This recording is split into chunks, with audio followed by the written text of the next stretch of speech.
Dude, it's so weird. That Thai chick I hooked up with, she had bigger hands than I did. What's up, YouTube? You know the drill. The Fat Guy and I are covering the Buccaneers, Dirk Cutter, and the coaching staff, who the Bucs have added, who they've lost. Then we go over the depth chart. We give you the Buccaneers team grade going into 2018 and let you know if you should bet the over or under on the Buccaneers 6.5 wins. Fat Guy, last year the Bucs won 5 games. What did you think of their season? I don't know, underwhelming. I use that word a lot, but there's a lot of underwhelming nuances to the NFL, and the Bucs were one of those last year. I thought the coaching was completely inept, and that hasn't really changed. So it is a bit worrisome for the Buccaneers going forward. Yeah, at head coach they have Dirk Cutter, who's gone 14-18 in his career for a 44% winning percentage. He's Mr. Magoo with reading glasses, fumbling all over the place. Not a big fan. And at offensive coordinator they have Todd Monken. Todd Monken, he's a guy who wears a visor with hair attached. He's been in and around the college ranks for quite some time. Been with Tampa Bay for, I believe, 2 years. I'm also a little bit skeptical, as they say. At defensive coordinator, they have Mike Smith, who I believe was with the Falcons before for quite a few years. Quite a few years. I always called Mike Smith the luckiest coach ever because he win games and he had no idea why. It's kind of like that guy who gambles, like, oh, I'm going to put all my money on number 7 in roulette, and then it comes up 7, then he goes, yeah, I knew it. I told you so. You didn't know shit, pal. Sounds like the Fat Guy. So for players they've added, running back Ronald Jones, a second-round pick. What do you think he'll be able to do with this team? I really like Ronald Jones. I mean, he kind of runs like Forrest Gump. He's a running back out of USC, but I feel like he's got a nice toolbox that has a lot of baloney in it. He can do things all over the field. Ronald Jones looks like he's going to be a good talent at running back, and this is a very running back needy team in the Tampa Bay Buccaneers. I want him to play first, second, and third down, but he is a little light to play those early downs. There's a chance that Jaquiz Rogers, who's even lighter, or Peyton Barber gets those snaps. Unlike Odell Beckham, who's light in the loafers, he's just light in the weight department. And Ronald Jones, looking at his college tape, even though he's wearing the number 2-5, he does remind me a little bit of Jamal Charles. He's not quite as explosive, but in the open field, he just gets it done. Unlike Jamal Charles, who was like the best track and field hurdler in college while he attended Texas, no one's Jamal Charles as far as athleticism is concerned, but he does get it done in the open field, Ronald Jones. I'm not going to throw out that comparison quite as yet, but he is a good player, and I do have optimism going forward. And on the interior O-line, they used a third-round pick in Alex Kappa, as well as center Ryan Jensen. Yeah, they drafted Alex Kappa, so I don't know how much of a key addition that is, and I don't know how much insight I can give you on. Now, Ryan Jensen, on the other hand, he was part of that fabled Baltimore Ravens team that won the Super Bowl, and he is the red-headed stepchild that people always talk about being beaten. He's got that sweet mullet and that sweet edge to him. I like Ryan Jensen. Moving over to the defensive side of the ball, where they've added quite a few new players, and good players I might add. On the defensive end, Jason Pierre-Paul and Vinny Curry. They've really upgraded their pass rush with 2 quality players on the edge, and Vinny Curry could even kick inside perhaps. Now, the oven mitt himself, Jason Pierre-Paul, will he be as good as he was in his Highline career in New York? I'm not sure. But oven mitt and all, he's still definitely a force on the outside. Vinny Curry is also a quality player, so this is definitely a nice upgrade at defense for the Bucs, who have really missed a pass rush in the last few years. On the interior D-line, they add first-round pick Vita Vea, as well as veterans in Bo Allen and Mitch Unrein. Vita Vea kind of reminds me of Danny Shelton with that whole Polynesian look. Now, I really thought they were going to go after Derwin James. That's the guy I wanted in the draft, but that doesn't mean he's going to be a worse player or anything. But I do think the ceiling is a little bit lower for guys that are predicated to stopping the run, as Vita Vea is. He did go to Washington, much like Danny Shelton, so maybe there is some sort of parallel there. Now, Bo Allen, that's an excellent name. That's usually what my mom calls me, beautiful. How about Mitch Unrein? Mitch Unrein's been a veteran in this league for quite some time. He will be able to eat up some snaps as a depth player on the defensive line for the Buccaneers. And at cornerback, they add 2 second-round picks and 2 rookies, Carlton Davis and MJ Stewart. That's usually a telling sign. It's not usual that 2 cornerbacks are the best players off the board if you're using that strategy. So GM Jason Licht, he must be addressing some sort of need at cornerback for the Buccaneers coming into the future. And it's really hard to believe that they would be the best players on the board, especially when you consider all the cornerbacks taken by Green Bay over the first 2 rounds. As well as a 4th-round pick, safety, Jordan Whitehead. They're looking to upgrade the safety, no doubt about it. But mind you, when you sign two players on the edge in Curry and Pierre-Paul, and you draft your first-round pick in Vea, you've kind of shored up your defensive line, along with Fortis Whitaker, Gerald McCoy. And at kicker, they add Chandler Catanzaro. Chandler Catanzaro didn't work out quite so well in Arizona. Everyone remembers that game where they tied Seattle, and no one could believe it. Thanks to you, Chandler Catanzaro. And then you think, well, could they really get worse at kicker? It's possible. Roberto Aguayo, I believe, is still available, and you wouldn't have to spend a second-round pick on him. Just saying. Now for players they've lost, let's start at running back, where they lost the muscle hamster, Doug Martin. Doug Martin, Boise State. What? He's down playing with the Oakland Raiders. I think this is a good mutual parting of the ways. Doug Martin was a badass in his rookie season. It's kind of gotten worse every year since. Had trouble staying on the field for a variety of issues. Doug Martin needs a new change of scenery, and Oakland might be just that.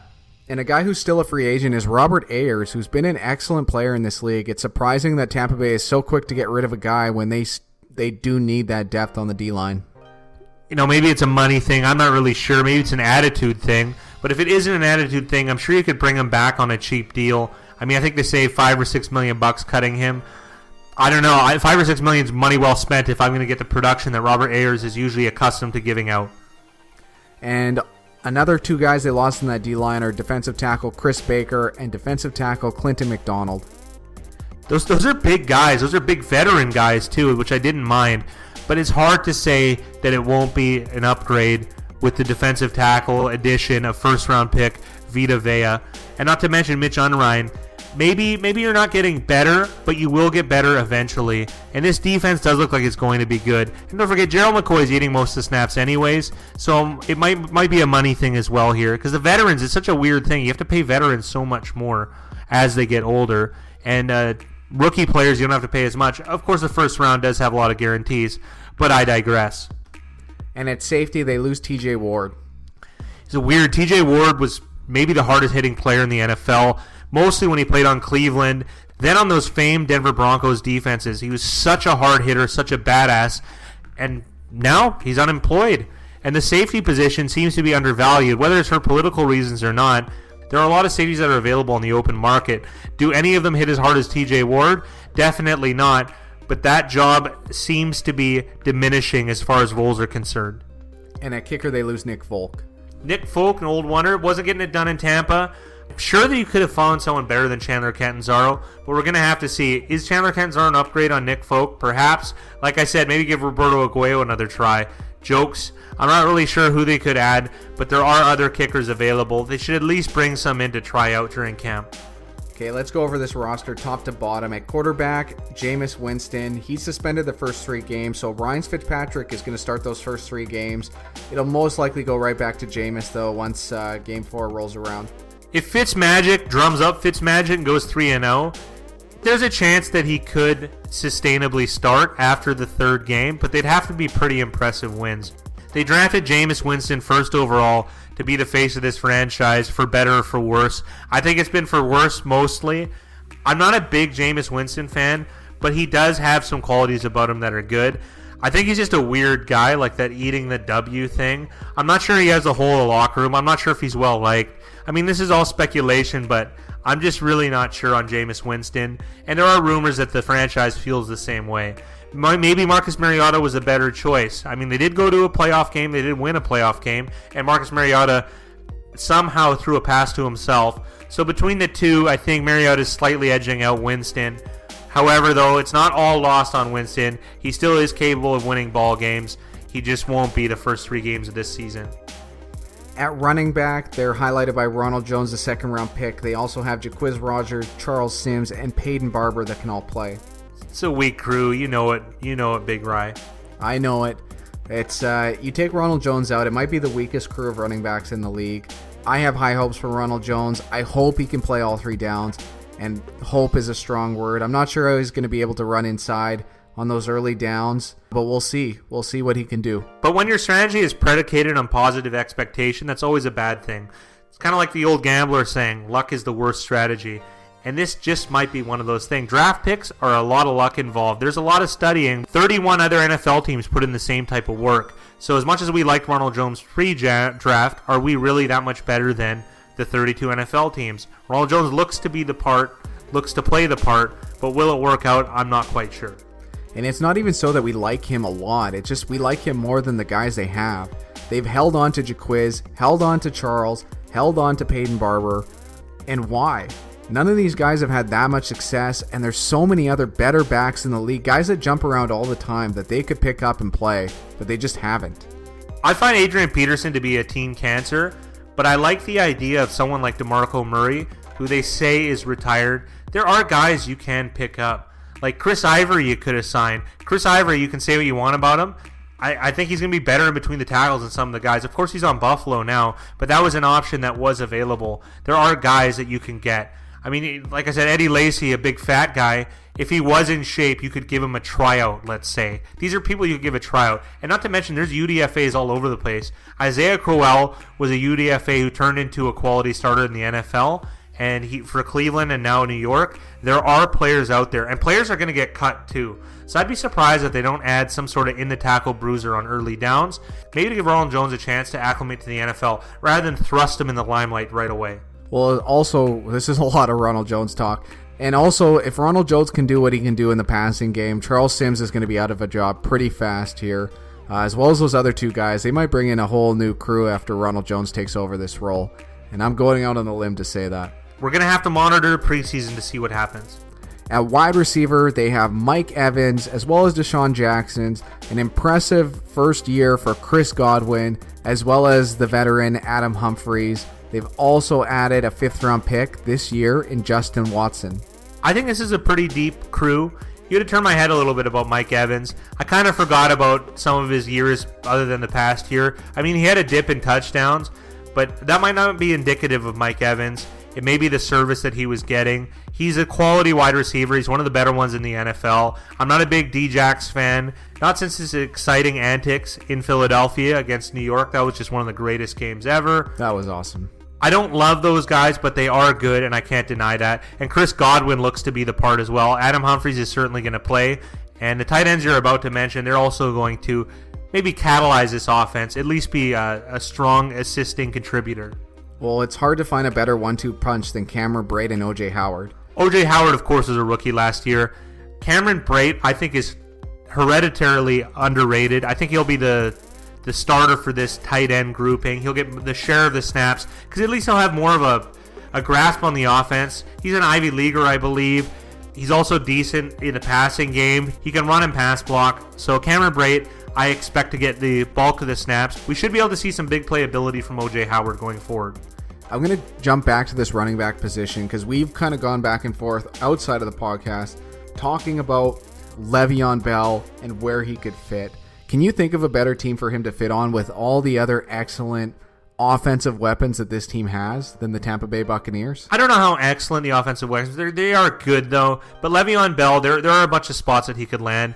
This one is definitely one of them because they have such a weak grouping. We'd have to see how Ronald Jones does. But however, though, there is no rookie that's going to be better than Le'Veon Bell. We're going to hear some Saquon Barkley comments, perhaps. But as the moment stands, Le'Veon Bell is the best back in the league, and he could land just as well in Tampa Bay. Maybe Oakland, perhaps. But that's a year away. We know that's not happening this year. On the offensive line from left to right, Donovan Smith, Evan Dietrich Smith, now known as Evan Smith, center Ryan Jensen, right guard Ali Marpet, and right tackle DeMar Dotson. From left to right, you seem to get stronger as you move along the line, starting with Smith and ending with Dotson. Dotson probably their best player. Marpet's got a case to make about that. The one thing you mentioned off mic that was a positive is that all these guys played mega snaps last year. I don't think any of them got injured, and they played a very high amount of snaps, so there's some continuity there. So that's kind of good that they've had some years to mesh. Now, Donovan Smith hasn't exactly played super well at left tackle, but he has some experience. And now experience is interesting in the NFL because you can be in the league for a lot of years and not have a lot of experience snap-wise. Donovan Smith certainly got that last year. So it'll be interesting to see if they take that next step. They haven't added too many guys in free agency or the draft, so it seems like they're standing pat with their hand. Yeah, other than Alex Kappa, the 3rd-round pick, it's really going to be those 5 guys. I'm going to say this, though, that Evan Smith, Ali Marpet, DeMar Dotson, they all played around 600, 700 snaps compared to the 1,000 or almost 1,100 for Donovan Smith and Ryan Jensen. So they might have been hurt. They might not have played as much, but these guys do have continuity compared to a lot of other teams. It's still the bulk of the games, so I have to tip my hat to that. On the defensive side of the ball, on the defensive line, Jason Pierre-Paul, highlighted mostly by Gerald McCoy, as well as first-round pick Vita Vea. They've added Vinny Curry. They also have Mitch Unrein, Bo Allen, Noah Spence, the second-round pick from 2016, William Golston, Will Clark. Not much else here. Not much else here. You named a whole phone book list of names. A lot of veterans there, some young guys. Now, Forrest Whitaker, Gerald McCoy is definitely the star of this defensive line, and that includes Jason Pierre-Paul, the oven mitt man himself. And Vinny Curry's no slouch as well. They've really added some talent here. Will that talent necessarily correlate all this year? I'm not sure. But there's less speculating with these guys because they've all done it before. They've all been excellent players in their own right. So it's not a stretch to say that they're going to continue that type of pedigree in the coming year. I'm excited about this defensive line because Tampa Bay, it's been a long time since they've had a very good defense. And this defense has the potential to be very good with Jason Pierre-Paul and Gerald McCoy rushing the passer. Vinny Curry's no slouch. Vita Vea is going to be a run stopper, but he could cause havoc on that inside. He'll get his share of snaps on early downs. Vita Vea, he'll plug the run, as they say. And at linebacker, they're highlighted by Levante David, who might be one of the best defensive players in football. It's not so strong after that. They do have Quan Alexander, who has played a lot of snaps, and he has played well. He's not great, but he has played, as well as third-round pick last year, and Kendall Beckwith, who got a lot of snaps. Wasn't too successful, but he did get some experience getting his feet wet in that first year. This isn't a terrible linebacking core, but it's not necessarily good. But I'm just so high on Levante David. He's just an excellent player. I don't think he made the player top 100, the NFL list or whatever, but I think he's a strong player, and I'd like to have him on my team any day of the week. If he didn't make that top 100, you always have to question it. He is that good. At cornerback, they're highlighted by Brent Grimes, as well as 2016 first-round pick Vernon Hargraves. They also have fourth-round pick from 2016 and Ryan Smith, who got his feet wet last year. They've added 2 second-round picks in Carlton Davis and MJ Stewart, which is exciting. Between Grimes and Hargraves, they got 2 guys that can play. The other 3 is a question mark. One of these guys, though, has to come out of this, hopefully as a successful player, and then their secondary isn't that bad. They followed the Green Bay approach, where if you draft them, they will play. They have 2 second-round picks. You'd imagine you're going to get some sort of starting level of play between the 2 of them, and I kind of think that's a good approach by volume. And like you said, they do have 2 guys that can play, but we're both you and I are wondering when Brent Grimes is going to take a step back, much like his wife's social life. Brent Grimes is one of my favorite players, and he's a pleasure to watch. He's just so good on the field, an undersized corner who gets it done. He has played really well almost his entire career. In the Pro Bowl, remember that interception? Maybe the best interception I've ever seen. Brent Grimes, he still got it as far as I'm concerned, but we'll see if he lost a step in the coming season. And at safety, this is where the questions really start to come. They've lost TJ Ward, who's kind of been on the downfall for the last few years since he joined this team. But Chris Conti, Keith Tandy, Justin Evans, as well as the veteran Josh Robinson, it's just not great. They also have the 4th-round pick in Jordan Whitehead, so there's a probability that he could get a chance to play because it isn't very good otherwise. Interesting thing about the safety market is that it's completely loaded and untouched. You could add a Trey Boston here. You could add an Eric Reed. I mean, we keep saying shit like this. I mean, these would all be upgrades on a lot of the players that you have. Even though you usually draft the best player in the board if you want to be successful, Vita Vea may have been that. But they did neglect Derwin James, who is also a Florida collegiate product out of FSU, who went to the LA Chargers, and he could be the real deal. Now, could that be a big miss for Mr. Licht & Company in the front office? Yes, it could have been. Vita Vea may be an excellent run stopper, but run stopper ceilings are only so high. A player like Derwin James could become a game wrecker, so they could end up regretting this one. However, like I said, they could add a bunch of free agents in safety. I'm not big on who they have. Keith Tandy, Chris Conti, whatever. I think this is a weakness for this team, and it's going to be difficult for them to have success on the back end. I'm going to jump out and say this. With the guys they do have right now, other than Jordan Whitehead, because I haven't seen him play, Justin Evans is the best safety. He's a second-round pick from last year. He might take that leap. He might be really good next year. Who knows? He might be really bad as well, but he is the best safety they have right now, and he got his feet wet last year. He played over 700 snaps, so there is a chance that that experience can help him elevate his play next year and be a good player for this team. That is one player, and the safety position requires 2, sometimes 3, so there is room for another gun on the back end. Well, it's tough when you name three or four free agents there that are on the safety market that you would much rather have than any of these other guys. So hopefully they can figure it out. Hopefully some of these guys can get signed. I feel bad for them because they are all good players, and there's no reason why they shouldn't be on any of these teams.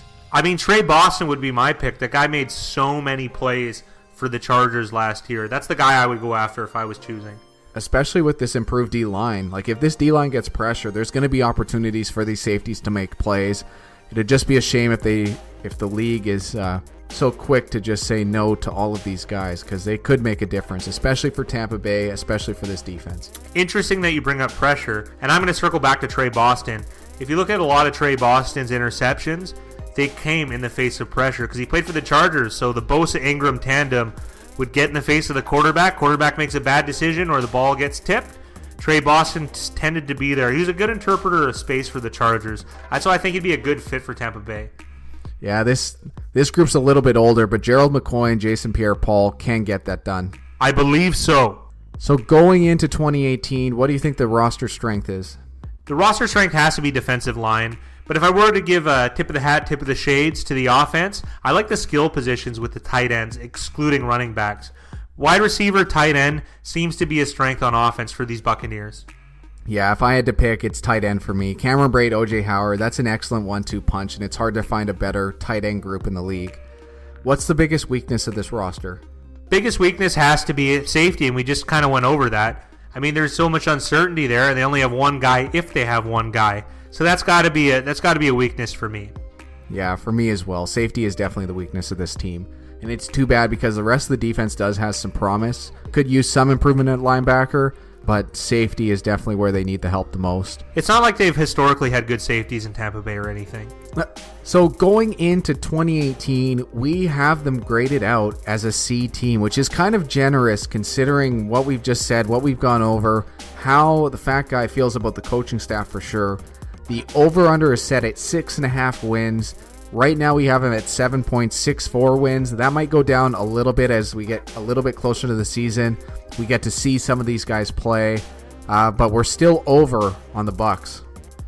Yeah, but the one thing that's holding them back is maybe we overshot the landing a little bit on our assessment of the Tampa Bay Buccaneers. A C might be a little bit too high. This coaching staff, let's be honest here, is anyone impressed with them? Can anyone back this shit up? Like Mike Smith, you can talk about him being a good head coach for the Atlanta Falcons, and I really just felt it was a fortunate situation. I'm not impressed with who they have, and I think these are the first coaches just waiting to be fired. Hit the like button if you agree with Big Ryan the Fat Guy. Give us a comment below with how many games you think the Bucs will win next season. And subscribe for more NFL betting projections.